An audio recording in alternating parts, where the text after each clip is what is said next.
ಗೃಹ ಪ್ರವೇಶದ ದಿನ ಮಾಡಲೇಬೇಕಾದಂತಹ ಪೂಜೆಗಳು. ಮೊದಲು ಹೊಸ್ತಿಲ ಪೂಜೆಯನ್ನು ಮಾಡಬೇಕಾಗುತ್ತೆ.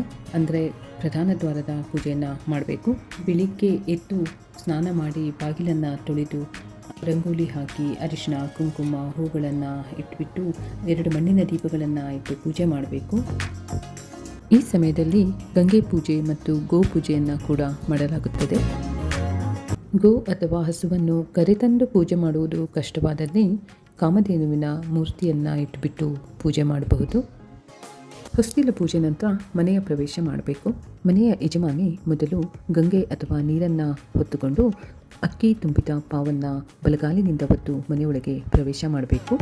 ಆ ನಂತರ ಮನೆಯ ಯಜಮಾನ ದೇವರ ಫೋಟೋವನ್ನು ಹಿಡಿದು ಮನೆಯೊಳಗೆ ಪ್ರವೇಶಿಸಬೇಕು. ನಂತರ ಮಕ್ಕಳು, ನೆಂಟರು ಹೀಗೆ ಒಬ್ಬೊಬ್ಬರಾಗಿ ಮನೆಯೊಳಗೆ ಪ್ರವೇಶಿಸಬೇಕು. ನೇರವಾಗಿ ದೇವರ ಕೋಣೆಗೆ ಬಂದು ಗಣೇಶನ ಫೋಟೋ ಅಥವಾ ವಿಗ್ರಹಕ್ಕೆ ದೀಪ ಹಚ್ಚಿ ಪೂಜೆ ಮಾಡಬೇಕು. ನಂತರ ವಾಸ್ತು ಪೂಜೆ, ನವಗ್ರಹ ಪೂಜೆ ಮತ್ತು ಗಣಹೋಮಕ್ಕೆ ಸಿದ್ಧ ಮಾಡಿಕೊಳ್ಳಬೇಕು. ಈ ನಡುವೆ ಅಡುಗೆ ಮನೆಯಲ್ಲಿ ಹಾಲುಕ್ಕಿಸುವ ಶಾಸ್ತ್ರವನ್ನು ಮಾಡಬೇಕು.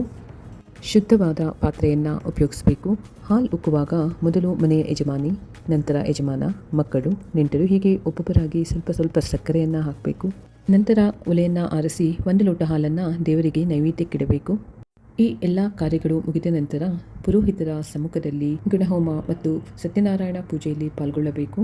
ಪೂಜೆ ಮುಗಿದ ನಂತರ ಪ್ರಸಾದವನ್ನು ಹಂಚಿ ಬಂದವರೆಲ್ಲರಿಗೂ ಅನ್ನದಾನವನ್ನು ಮಾಡಬೇಕು.